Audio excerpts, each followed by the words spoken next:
Hello everybody and welcome to the educators physics question series. My name is Gaurav Chauhan. आज जो question हम देखने वाले हैं वो मोशन के ऊपर बेस्ड है। तो चलिए पढ़ते सवाल। क्वेश्चन में बोला हुआ है a ball is thrown vertically upward with a velocity of 20 metre per second. वो एक बॉल है जिसको हम ऊपर की तरफ फेंक रहे हैं वेलोसिटी 20 मीटर पर सेकंड से from the top of the multi storey building. कहां से फेंक रहे हैं? मल्टी स्टोरी बिल्डिंग के टॉप पर खड़े होकर हम उस बॉल को ऊपर की तरफ फेंक रहे हैं। The height of the point from where the ball is thrown is 25 metre from the ground। मतलब जहां पर हम खड़े होकर उस बॉल को ऊपर की तरफ उछाल रहे हैं वो वाला पॉइंट ग्राउंड से 25 मीटर हाइट ऊपर है। बेसिकली जिस बिल्डिंग पे हम खड़े हैं उसकी हाइट दे के रखिए 25 मीटर। फर्स्ट पार्ट है क्वेश्चन का, how high will the ball rise.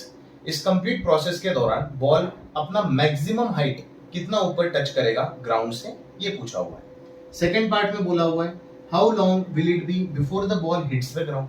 मतलब बॉल को हम जब उछाल रहे ऊपर की तरफ वहां से लेकर वो जब नीचे गिर रहा है, इस कंप्लीट प्रोसेस के दौरान बॉल को कितना समय लग रहा है ग्राउंड को हिट करने के लिए, ये सेकंड पार्ट में पूछा हुआ है।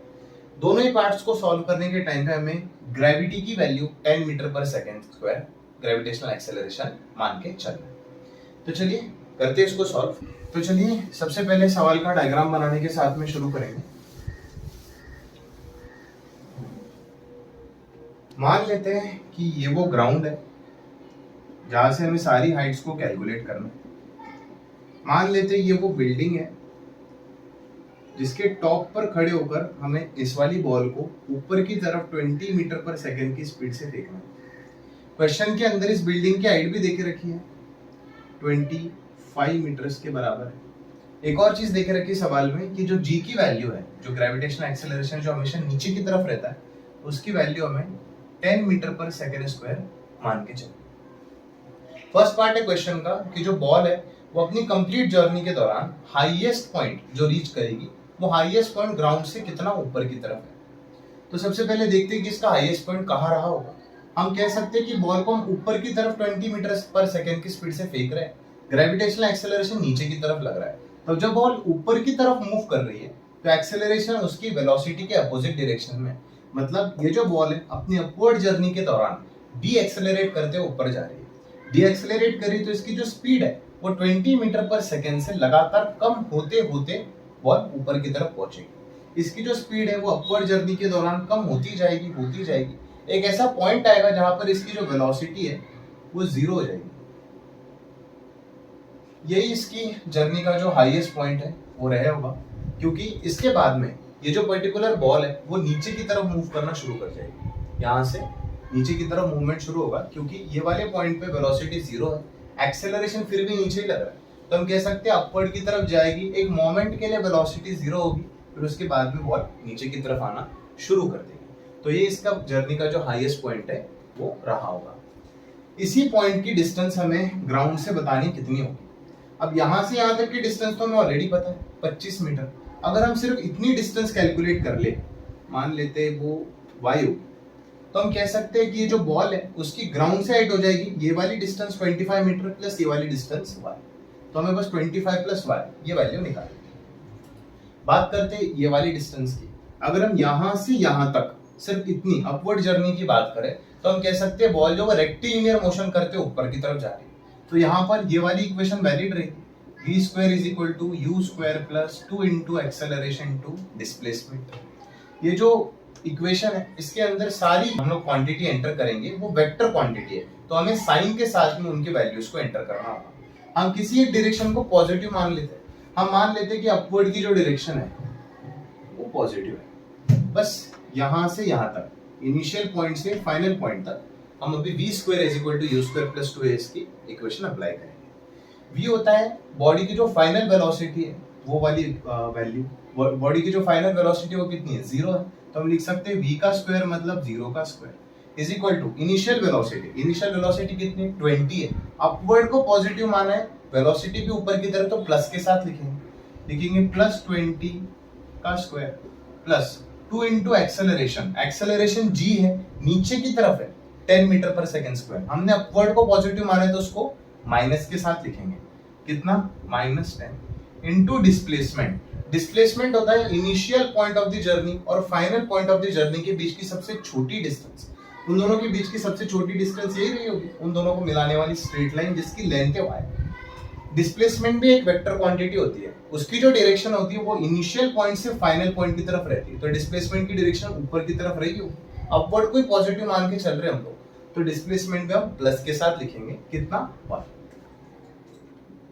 बस इसको सॉल्व करेंगे, y की वैल्यू आ जाएगी 0 का स्क्वायर, इधर 20 का स्क्वायर आएगा, 0 का स्क्वायर इज इक्वल टू 20 का स्क्वायर होता है 400 प्लस 2 इंटू -10 मतलब -20 आएगा इंटू y, इस तरीके से होगा। तो y की वैल्यू आ जाएगी यहाँ से 400 डिवाइड बाय 20, ये 0 से 0 गया, ये आ जाएगा तुम्हारा 20, y की वैल्यू आ जाएगी 20 मीटर। तो हमें पता चल गया कि ये जो लेंथ है यहाँ से जो पॉइंट हम लोग यूज कर रहे हैं बॉल को ऊपर की तरफ फेंकने के लिए, वहां से जो बॉल का टॉप मोस्ट पॉइंट है वो कितने हाइट पे है, बिल्डिंग के टॉप मोस्ट पॉइंट से 20 मीटर ऊपर है। लेकिन हमें सवाल में ये वाली लेंथ नहीं पूछी हुई, सवाल में हमें पूछा हुआ है कि ये वाला जो पॉइंट है हाईएस्ट पॉइंट वो ग्राउंड से कितना ऊपर है, ग्राउंड से वो इतना ऊपर रहेगा। ये वाली लेंथ 25 प्लस ये वाली लेंथ 20, तो हमारे पास में आ चुका है कि हाइट हाईएस्ट पॉइंट जो है वो रहेगा 25 मीटर प्लस ये 20 metre is equal to 45 metres. तो पहला सवाल जो है, पहला पार्ट जो है क्वेश्चन का वो यहाँ पर सॉल्व हो चुका है। हाइट आ जाएगी मैक्सिमम हाइट 45 मीटर के बराबर। सेकंड पार्ट की बात करते हैं सवाल की। सेकंड पार्ट में पूछा हुआ है कि ये जो बॉल है वो कंप्लीट जर्नी के दौरान, मतलब सबसे पहले तो ऊपर जाएगा एक मोमेंट के लिए, उसकी वेलोसिटी 0 होगी, फिर वहां से नीचे आएगा। इस कंप्लीट जर्नी के दौरान उसको समय कितना लग रहा है ग्राउंड को हिट करने के लिए। ग्राउंड को हिट कब करेगा वो, जब यहाँ पहुंचे, तो पहले उसको ऊपर की तरफ फेंका, वो यहाँ गया, फिर वहां से नीचे आया। ये कंप्लीट टाइम की बात कर रहे हैं हम लोग। कंप्लीट टाइम को यहाँ से यहाँ तक हम t मान लेते हैं, ऐसे ही मान लिया t, ठीक है। हम कह सकते हैं इस कंप्लीट जर्नी के दौरान जो बॉडी है वो रेक्टिलिनियर मोशन ही कर रही है। ये जो बॉडी है उसका ये इनिशियल पॉइंट रहा होगा, ये वाला पॉइंट उसका फाइनल पॉइंट रहा होगा। हम कह सकते हैं यहाँ पर इनिशियल पॉइंट और फाइनल पॉइंट के बीच में ये वाली इक्वेशन एप्लीकेबल रहेगी, s is equal to ut plus half a t square. ये वाली इक्वेशन में भी हम सारी जो साइंस है वो बातें लिखेंगे। हमने पहले से ही अपवर्ड की डायरेक्शन को पॉजिटिव मान के चला हुआ है, तो इसके अंदर भी हम अपवर्ड की डायरेक्शन को पॉजिटिव मानकर ही वैल्यूज को पुट करेंगे। सबसे पहले बात करते हैं इनिशियल पॉइंट और फाइनल पॉइंट के बीच की डिस्प्लेसमेंट की। डिस्प्लेसमेंट कितना है, इनिशियल और फाइनल के बीच की जो सबसे छोटी डिस्टेंस है वो उन दोनों को मिलाने वाली स्ट्रेट लाइन है जिसकी लेंथ इस बिल्डिंग के हाइट के बराबर होगी 25 मीटर। तो हम कह सकते हैं डिस्प्लेसमेंट तो आ गया हमारे पास में 25 मीटर। लेकिन डिस्प्लेसमेंट एक वेक्टर क्वांटिटी होती है जिसकी जो डायरेक्शन है वो इनिशियल पॉइंट से फाइनल पॉइंट की तरफ रहती है। मतलब हमारा जो डिस्प्लेसमेंट है इस केस के अंदर वो नीचे की तरफ है।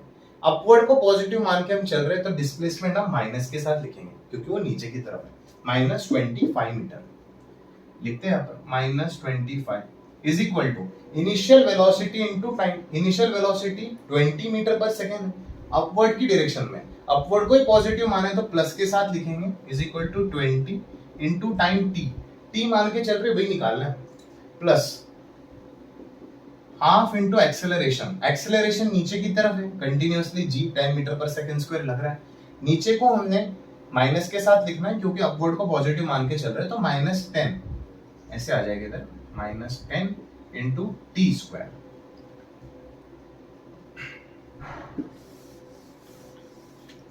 हम बोल सकते हैं कि इसको हम कुछ ऐसे लिख सकते हैं, -25 is equal to 20t -5t square. 5 से डिवाइड कर देते हैं हर जगह पर, ये कुछ ऐसा आ जाएगा, -5 is equal to 4t -t square. इसको थोड़ा सा सुंदर बनाते हैं, इन दोनों क्वांटिटीज को इधर लेके आते हैं।